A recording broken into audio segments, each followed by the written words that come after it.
Oh, is audio working?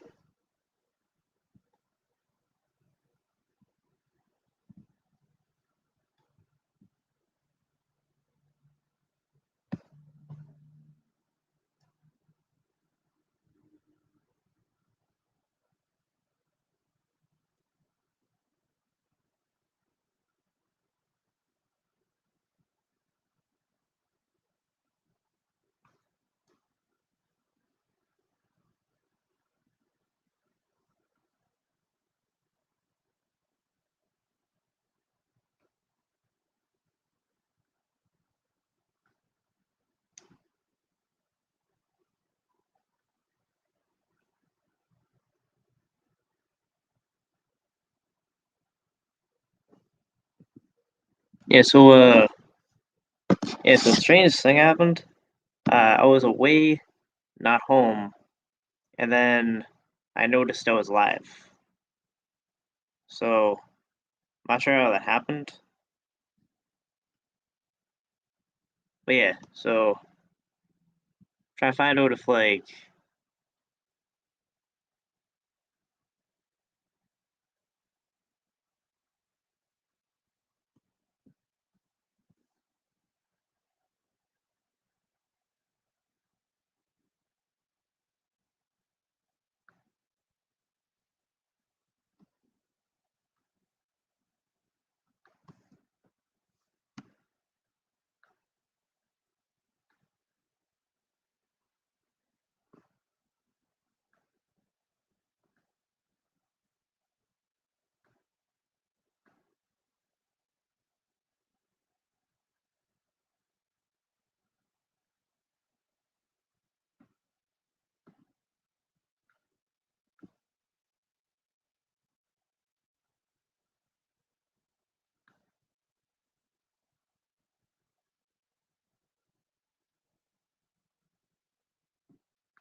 what would we title that?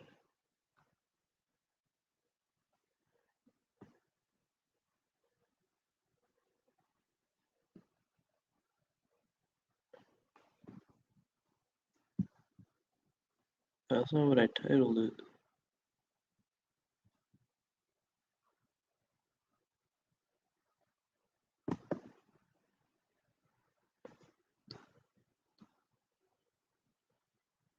That's not what I titled it.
Oh, is anyone in?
Oh, is it working?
Oh, Spanky G.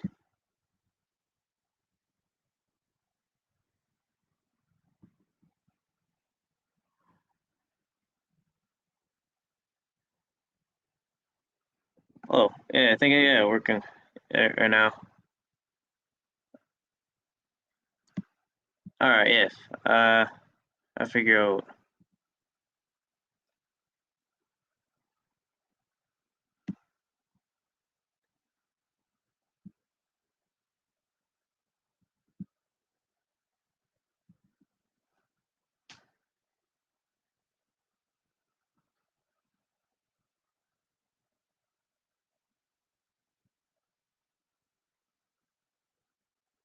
Yeah, so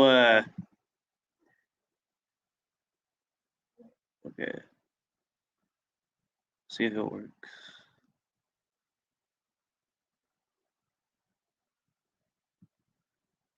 It's gonna go live. One.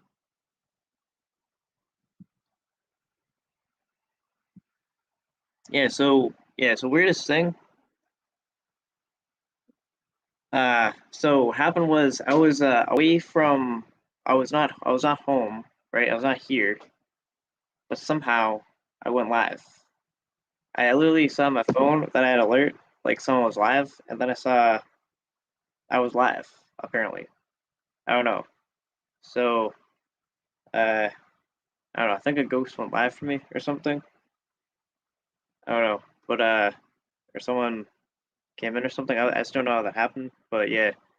I decided I wanted to go live anyway, just for a while, um, to kind of get into legal aspect of it, of kind of making a case, like if you're doing a catch, uh, you know. Okay. Oh, I see comments.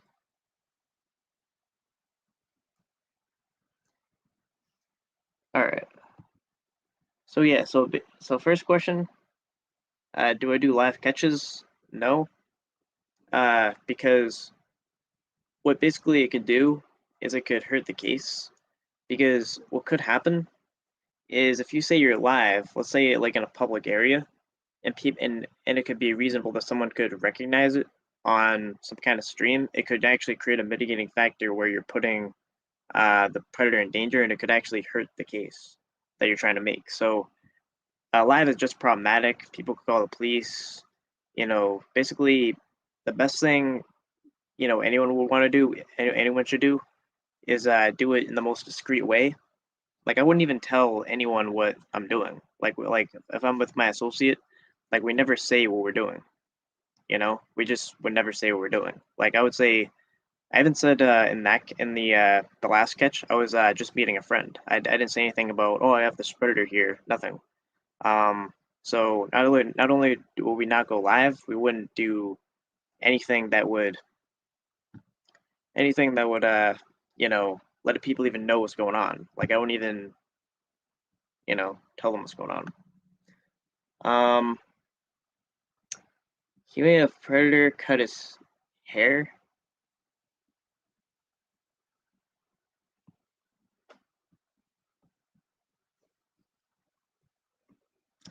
I mean, I don't even know the point of that. I mean, is that like a punishment or whatever? It's like, I mean, unless you don't want your hair cut. I mean, if you do, that's so yeah. It's things like that that'll yeah. I mean, it'll get law enforcement. It'll basically it'll get the people responsible that kind of have to answer to things like that, like to public safety, like the police and everything. They'll have to answer to that, and they'll see things like that and be like, this can't be going on. So things like that. It gives any kind of catch a bad name. Um, you know, but again, like if it's a predator, like but the thing is, when you do see like when if I saw a catch, right? I'll say like a predator. Actually, I think it was Randy, and there was like a predator being it was like shamed outside like in like a store and everything. I mean, it's good content. I mean, who would want to see that? But at the same time, it totally is counterproductive for not just that predator catcher, but many others. Because already an uphill battle, like they'll pretty much call it like any kind of journalism on like exposing an online predator, vigilantism. Um,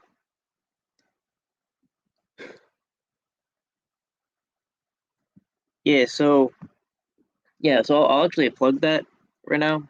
Uh, I'll plug that whatever way I can. But yeah, so I just saying, this is a friend homeless in America. Uh, happened something really crazy. Is there was you know he's homeless with other people. I guess I don't know if it's like a community of like tents. I think or I don't know if it was just you, but the police came and then they destroyed these homeless people's tents. So it's like they just have like a tent to live in, and then I guess when they were gone or whatever, they just destroyed their home. So like that's crazy. So apparently like a tent is like $50 to $150. If anyone could help on that, you know, 3 people are here. I don't know, but yeah. Um, and I will plug that though. Uh, what I can do.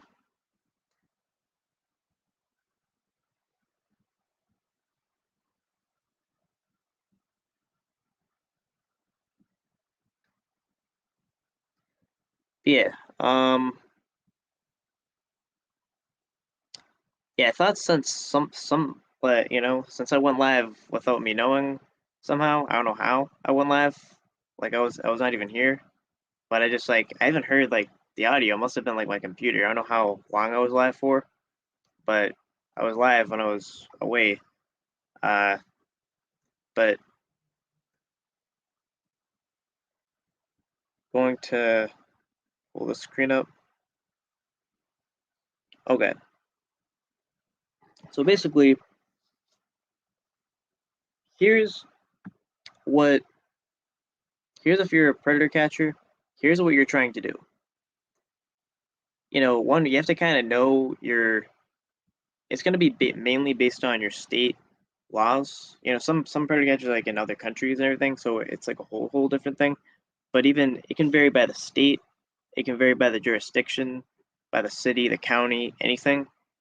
You know, so here's the main things to have in mind as far as getting a case. These are the things we have in mind. So Massachusetts, that's where we do our catching. The main so the main thing you're basically getting them on is this statute. Section 26C, definition of enticement of a minor under 16. Uh, as used in the section, the term entice shall mean to lure, induce, persuade, tempt, incite, solicit, coax, or invite. So again, a lot of times, the predators will say, "Hey, do you want to meet up at this area? Do you want to meet up that area?" That's inviting a child, right? So that's the first element is someone invites a child that they have no guardianship of. That's the first element. So these are like the elements of the crime, you know? Um, hold on. Yeah, like the ABS, um, OBS, yeah. Like what happened was the OBS, I think, is haunted because it went live for me. Oh, whoa. I'm using StreamYard right now, but my OBS is haunted. It went live for me. So when I wasn't even here, I went live. I have no idea how. Like I was not here. I literally saw an alert on my phone that I was live. So, I thought I might just do live since, you know.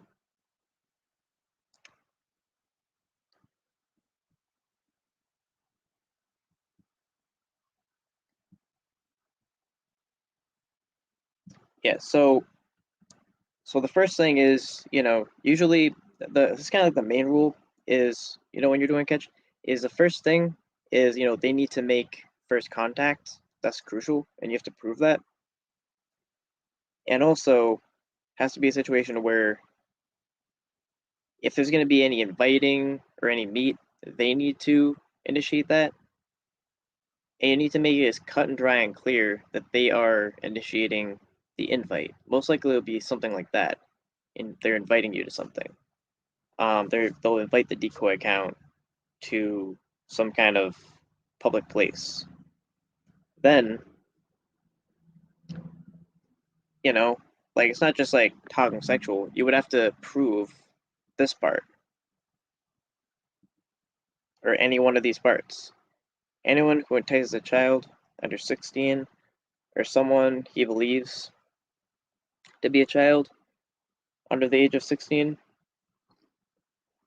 to enter, exit, or remain within any vehicle, dwelling, building, or outdoor space with the intent that he or another person will violate section these. So what the hell are these? So these are things that you can look up, but all these would be like that's going to be where it will specifically define where they're talking sexual, exactly what it is. That's what you would have to prove.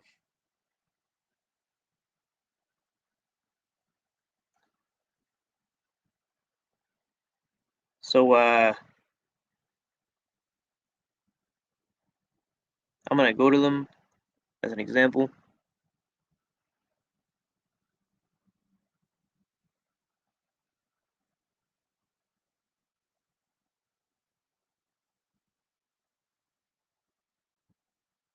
So 13B, that'll be right here. So what's 13B? Whoever commits indecent assault and battery, so I don't know if that's really like a sexual crime. So the next one would be 13B1, but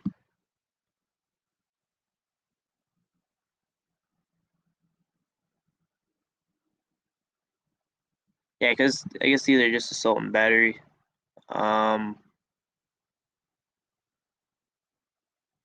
I think all of 13 is assault and battery actually. I'm not sure. Oh, it got repealed.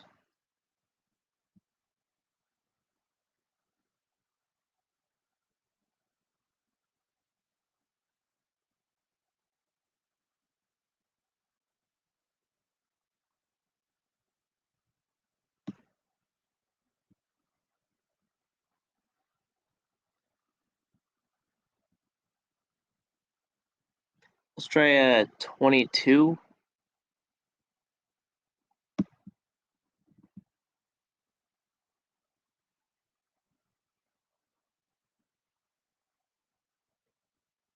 Say you were proving this. Whoever has sexual intercourse or unnatural sexual intercourse with a person and compels such person to submit by force and against his will, or compels such person to submit by threat of bodily injury. So basically, I mean, it's not usual that you would find this, uh, you know, this element where I guess where you could necessarily prove that, but this would be an example if somehow you're able to prove something like that with all the elements, that's what would make the case.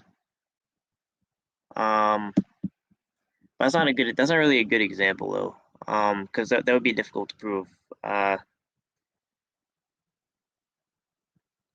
22A, let's see, 22A.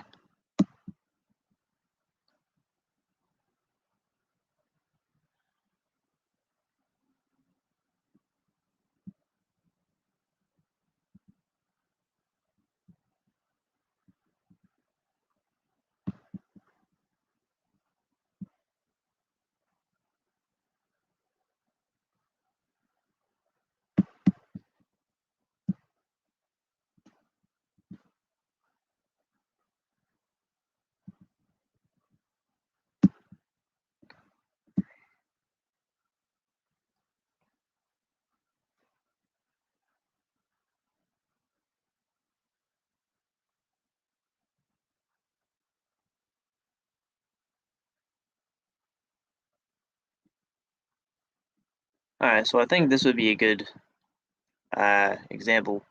Whoever unlawfully has sexual intercourse or unnatural sexual intercourse and abuses a child under 16 years of age shall be punished by imprisonment in the state, prison for life, or any term of years except as otherwise provided. Any term, so it just kind of says what the punishment is. I think that's kind of a difficult one to prove though.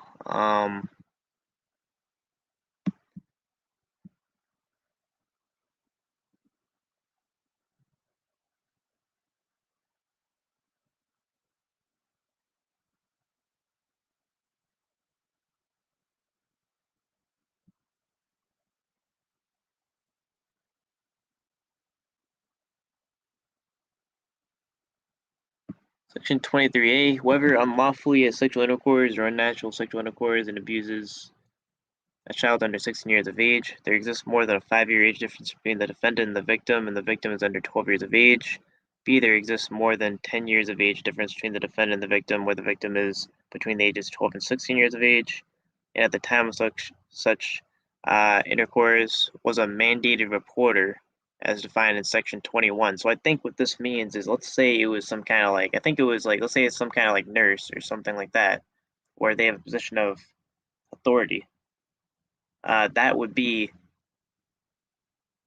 that would be like a main element of this crime. So let's say it was like some kind of doctor or something, or something where you're in the medical field. They'll kind of make you like a mandated reporter, um, or like a psychologist. Like they're kind of using their.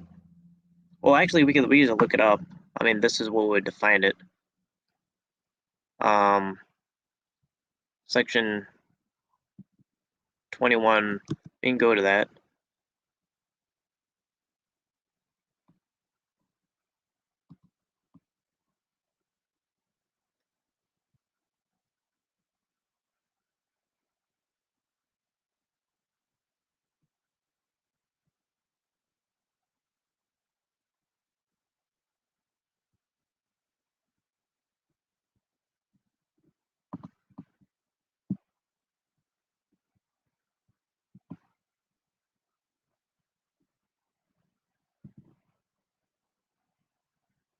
But yeah, physician, medical intern, hospital, psychologist, dentist, pretty much, it could be a priest. So really those kind of crimes, right? That would be, for example, a violation of that statute. So then you would connect 23A, right, with um with enticement. So then they committed the enticement, and then you've proven the specific crime that they've committed. Then the next thing is what's considered evidence. You know, what is the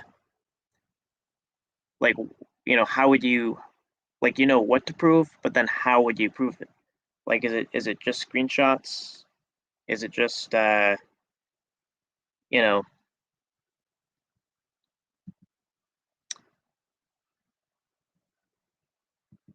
so it really what that's going to kind of fall under is the rule of digital evidence.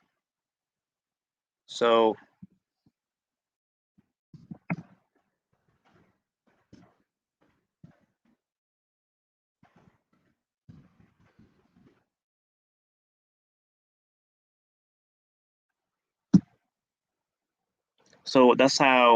that's how it's going to happen because it's on an app.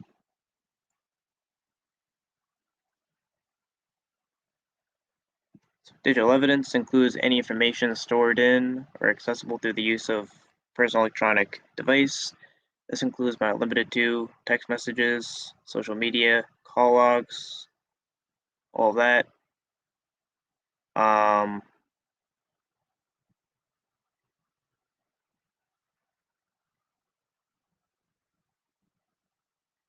that's how you define a device.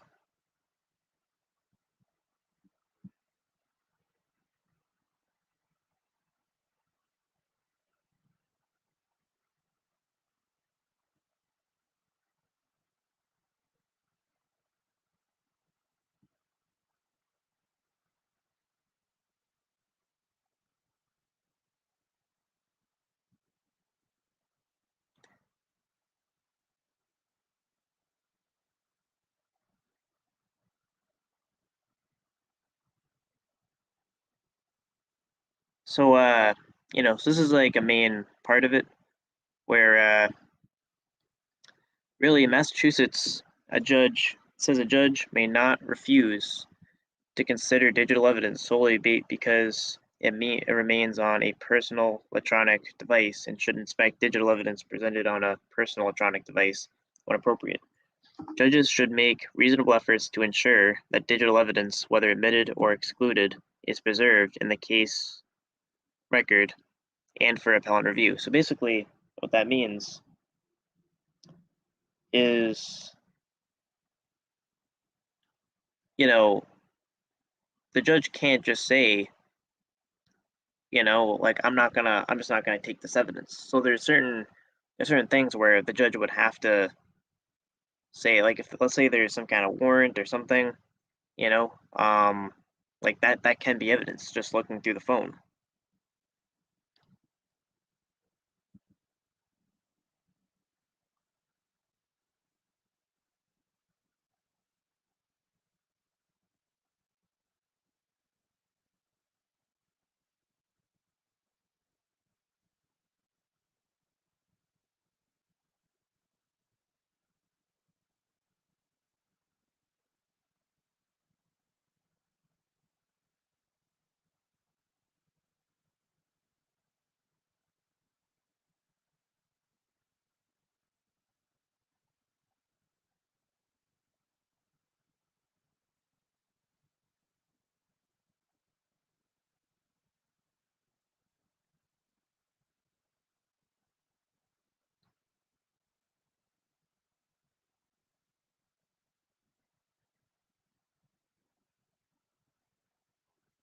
Yeah, so a main thing is when making a case,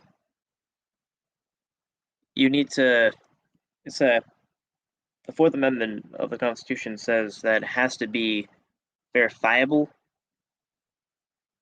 and reproducible. So basically it means something that, you know, like whether it's going to be verified in a testimony, whether it's going to be verified through, you know, like the forensic uh, evidence in like on the phone, that's going to be what's going to determine if that evidence is valid. Has to be, if it's like let's say it's like a fake screenshot, then what's going to happen is maybe there's going to be maybe the person's going to testify, and if that story doesn't add up with the screenshots or there's something off, it would have to be reproducible, where that evidence could be reproduced again in an authentic way and then verifiable. So it's not just screenshots. It's not just things like that. And also there's a legal precedent. So again, the best thing you can do if you're trying to prove a specific crime is the look up any kind of case that any kind of case that has gone to a conviction, that has gone to trial before in your state, because that will be, and then study like what made it a conviction, and that is what that's what will do it. So a lot of times you're going to see, like Commonwealth versus Viola,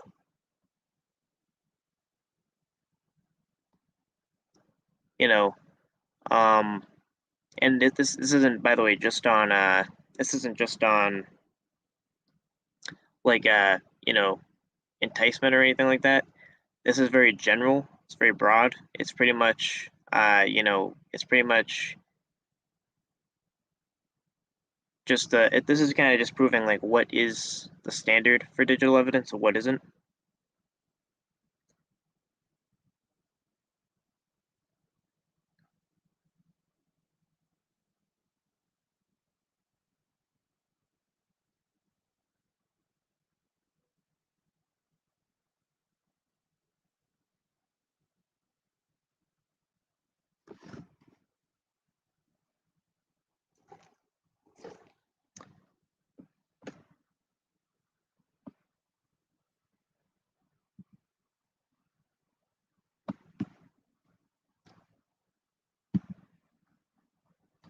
So then it goes on to say hearsay. Hearsay is an out-of-court statement made by a person and offered to prove the truth of what the statement asserts.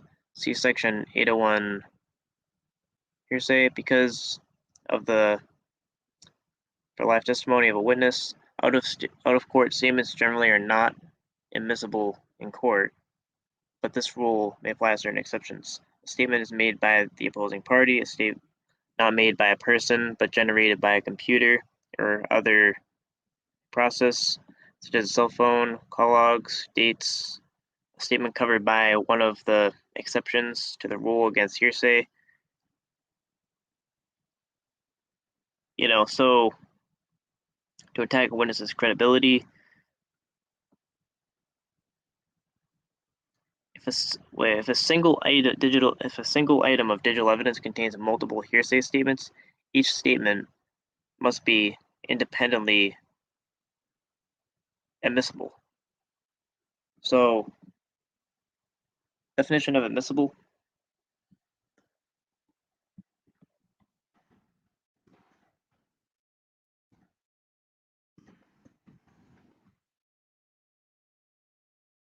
is acceptable, valid. So that's going to be evidence that can be used in court.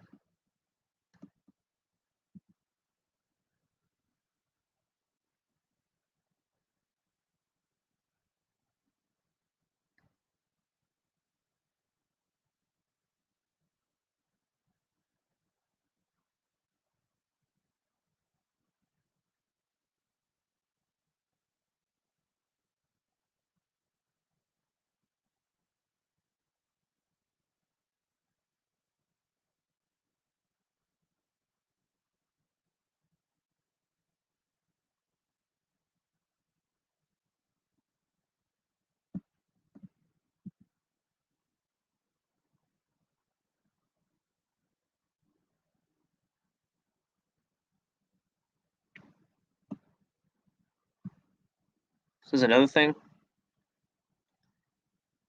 If the offering party is unable to produce digital evidence in a format that is suitable to mark as an exhibit or for identification, the judge, with the assistance of court personnel, should inspect and consider digital evidence presented on a personal electronic device. If the device owner gives consent to the inspection, except in an ex parte proceeding, the judge ensures that the party against whom the digital evidence is offered has a reasonable opportunity to review and object to that evidence.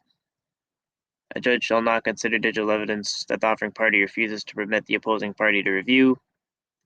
So basically, if someone is going to prosecute someone based on evidence, the defense needs to look at it, needs to be able to look at it. All persons who handle personal electronic evidence must take care not to alter or delete potentially relevant evidence, including metadata.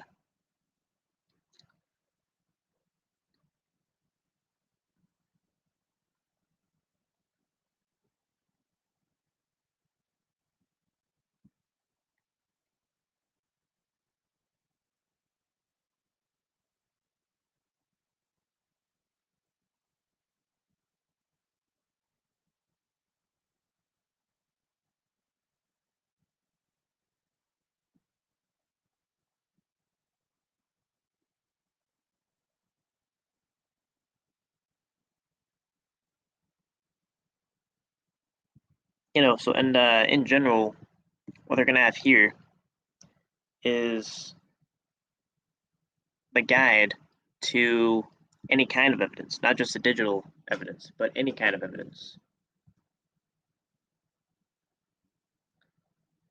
So this thing is like 487 pages, but this is going to be so it's like you can find out what you're going to be needing to look for.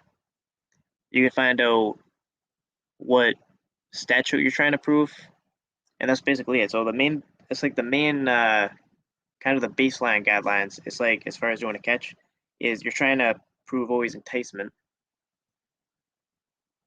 and then connecting that to the specific statute that it's violating, then you have to see if you have enough evidence that could make a case where you're at. And a lot of, and again, the like combination of just looking through things like this and pretty much through all of even this and everything, you're always going to see legal precedent. Like these are like what's this Commonwealth versus this, all those things. Those are cases that have already happened, where when a judge makes a ruling, what can happen is that's going to be a precedent where because they made that ruling, then other rulings it can be an argument. It can be a legal argument that uh, that this ruling should be like that too, basically. So it's like because it happened before, it should happen in this case. So that's basically what you would want to do is try to really the best thing you could do is study the exactly you're trying to prove legally, and study cases that have went to trial and went to conviction, and exactly why it did, how is the evidence preserved, like, or especially if it was, let's say it was by some, let's say it was uncovered by some kind of maybe a civilian, not a law enforcement, where that information would be out there. That would be that's generally what you're trying to prove.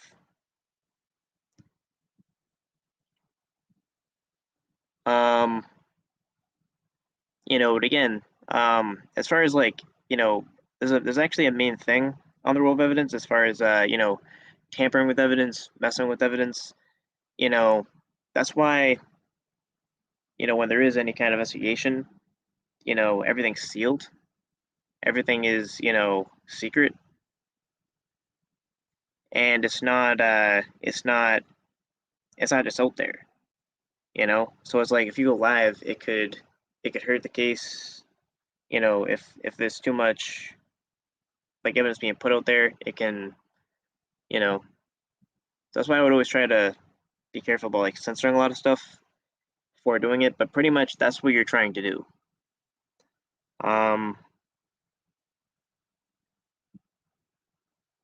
Yeah, I think I'm gonna go off now.